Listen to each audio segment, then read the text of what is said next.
January 2nd for the big debut. It's the new ESPN Radio Rundown. And joining us, Jalen and Jacoby from Radio ESPN2 and the podcast. Good to have you guys on the East Coast. You know, I got a question. Oh, no. It's always good to see you, bro. It's always good to see you. We need to talk at some point in time. Let's talk. I mean, the Gazelles. Yes, This is clean. I'm just saying. No. The suit is smoking. It's smooth. The suit is special. I'm talking about the glasses. Oh, okay. I mean, you're a good-looking brother, but I'm talking about the glasses, man. I'm like, what the hell is he wearing sometimes? Well, here's the thing. These glasses that you're rocking. Oh, you haven't seen some of the other glasses he's worn. He like goggles Spiano one day. I'm like, what the hell is he wearing? What is this? Stephen A., it's a Detroit thing. When you see me with the Gazelles, that's embracing my hip-hop side. When you see me with the Cardis, those are flat-out clean. As you know, I have a few friends in Detroit. I've been there on many, many occasions. I have never seen those glasses rocked. Some of the stuff that you're wearing. I'm just telling you, Jalen. I'm just saying. Like the term "what up, though." Cardis are an institution in the city. I had Emmanuel Stewart pick me up in a gold Rolls Royce from Detroit Airport, and I saw Gazelles.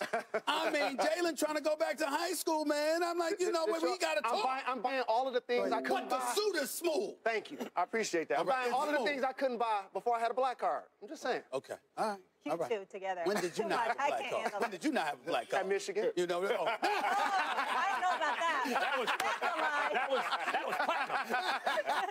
That's going to take it back to the platinum days. I had an ATM card. There you go. I got it. Can we talk some basketball? Because you two. All right.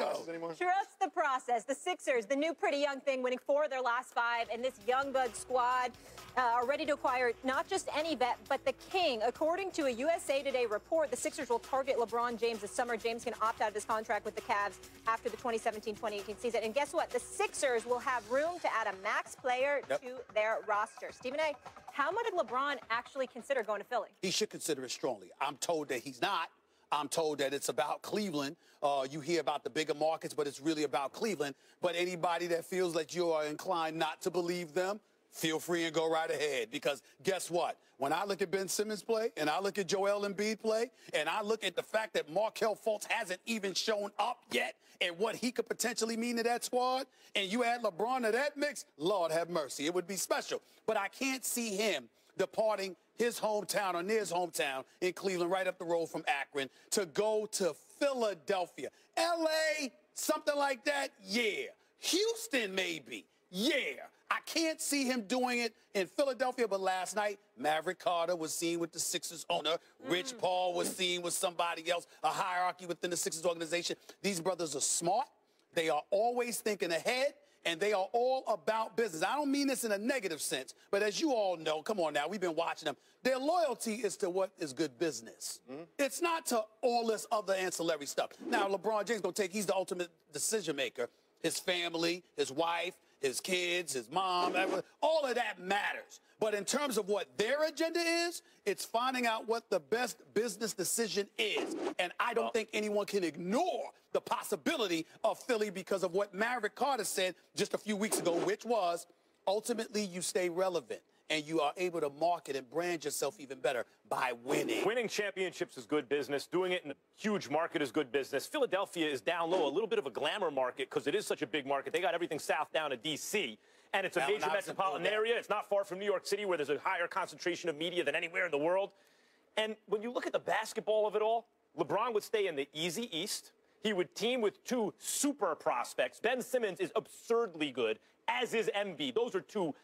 You have to go back to Shaq and Penny, maybe, when you got guys that young, potentially that good on the same team. Furthermore, shooting would be an issue because Simmons' shot is broken. And LeBron is shooting better, but he's not a pure shooter. Right. Embiid can shoot well for a big. But they do have J.J. Redick. They have Redick 1 year, $23 million, but here's the thing. They resign him. With that kind of nucleus, all the sharpshooters would want to play with them. So if you need 2 sharpshooters on the floor with them, they'd get them under market. That's always been the history of the league when you team up with that kind of super team. And LeBron would have a championship window because as the Warriors window starts to close, they'd have the best team in basketball. This is not going to happen. Nope.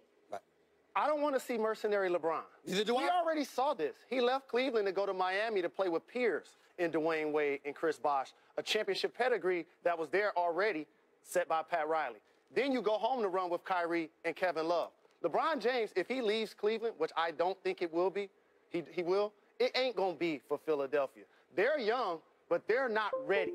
just yet. Joel Embiid, terrific young prospect. Reminds me of Hakeem Olajuwon. In terms of a both shoulders, step through, shoot the threes, big personality, still a little immature, doing 69 jokes to female reporters. He'll grow out of that. Ben Simmons, you mentioned, can't shoot the ball just yet. Primary ball handler, however. What is LeBron? Primary ball handler. They both do the same thing. So I don't see that as being a natural fit. He also is represented by Rich Paul, who's basically LeBron James' brother. I get all of the business aspect of it, but I don't think this is going to happen. It's going to be great conversation. LeBron James ain't leaving his hometown to go run in Philly. You know how bad that would look for him? It's fun to talk about. When you brought up Maverick, what Maverick said earlier. One thing Maverick said is LeBron hasn't made his decision, but his decision will ultimately be about winning. And this team is not a winning team. This is not a championship contending team, even if you add LeBron James to it. Joel Embiid has played 49 basketball games. Ben Simmons has played like 20. And LeBron James needs shooters around him. If they sign Redick, they've got Covington. I love Covington, but he needs to be surrounded by shooters, and that's not going to happen. Oh, well, let me interrupt you there. I respectfully disagree. LeBron James goes to Philadelphia. I'm sorry, it's easily Eastern Conference Finals, possibly a Finals berth. Easily with the talent that they have, because that's how great LeBron is. That's the kind of impact. And not only that, remember that when he first went to Miami, Bosh and D-Wade weren't shooters, but everyone wanted to be there, the Mike Millers, the Ray Allens of the world. Because when you had that nucleus, that trio, well, listen, I go in the park, all right, and I'm sitting up there, I want to play all day. I need a crew. Jalen Rose come rolling up in there. Let's go. I'm picking him because I'm trying to be there. All right, so I got a question. By the way, Duke isn't shooting the three right now, right? I agree with you. I don't believe it's going to happen either. Right. But I'm just saying, this notion that they ain't going to win with him, oh, no, Philadelphia would be legit. But a lot of this conversation is because Philadelphia is the flavor of the moment. They're actually fifth in the East. That's right. Who are the second and third best players in the East? Kyrie and Greek Freak. That's right. We're not talking about him going to play with them. Oh, right. I would say you're right. I would say, given how good Ben Simmons already, given how good Ben Simmons already is, he's in that. Ben Simmons could be in that category next year. Correct. As a second-year player, we could start saying, you know, Greek Freak probably still ahead of him. He's more experienced, but Ben Simmons starting to make moves on those guys by next year, maybe. But my point is, we're talking about him going to play in Philly because we're infatuated with their young team right now. Not because and they have money. Not just that. And they have the money to do it. Correct. So where do you see him going? I see him staying in Cleveland. To be honest, there's not a lot of great options for LeBron James. Like, even Cleveland isn't a great option. They've got so much money tied up with Tristan, so much money tied up with J.R. Smith, which LeBron, all clutch sports people, sort of forced the franchise to. Kevin Love tied up there. Like, there aren't a lot of great options for him. There aren't a lot of great options, but we have to pay attention to Houston as well. All right, to see what they can do, to see what their monetary situation is like. Because they got to re-sign Chris Paul because, you know, he ain't go there unless they made him some promise that they're going to take care of him. The man walked away from $200 million. It wasn't just because I didn't want to play with Doc Rivers. You know, somewhere along the line, they had to say to him, this $32 million that you got coming, you know, you're going to have a lot. At some point, LeBron's going to get old, but you guys are sleeping on the LeBron effect on any franchise. If LeBron went to the New York Knicks today, they would likely get out of the East, him and Porzingis and some other complimentary players. LeBron's effect on a team is unlike anyone else's. He could take any team in the East and they're contenders. And if you have another franchise caliber player, even emerging, they're going to get out of the East if they have LeBron. I just want Andrew and LeBron on the same team. That's what I want. I agree. Make it Eastern Conference Finals. Make the NBA Finals. But we're not talking about winning the championship. That's right. That's right. And that's what LeBron has an opportunity to do with the cast that he has in Cleveland versus leaving that squad. Well, the question is, do you think that cast is going to remain intact after the season? I think so. If he stays, I think people have underestimated how good Isaiah Thomas is at basketball. We got to see him back. We got to see what he looks like when he gets back. Isaiah Thomas is the real deal, and I think he's going to bode well. My question is whether or not he's going to get the money he wants from Cleveland. And that's where the problem lies. The reason he's on the team is because he makes 6.8 or something right now. Yeah, but you can grandfather in his bird rights and everything. Time, gentlemen. They want to do that. It's been a lot of fun. Thank you guys for having me. We appreciate you. ESPN2, the podcast, all that good stuff. Thank God you didn't walk on this set with them glasses.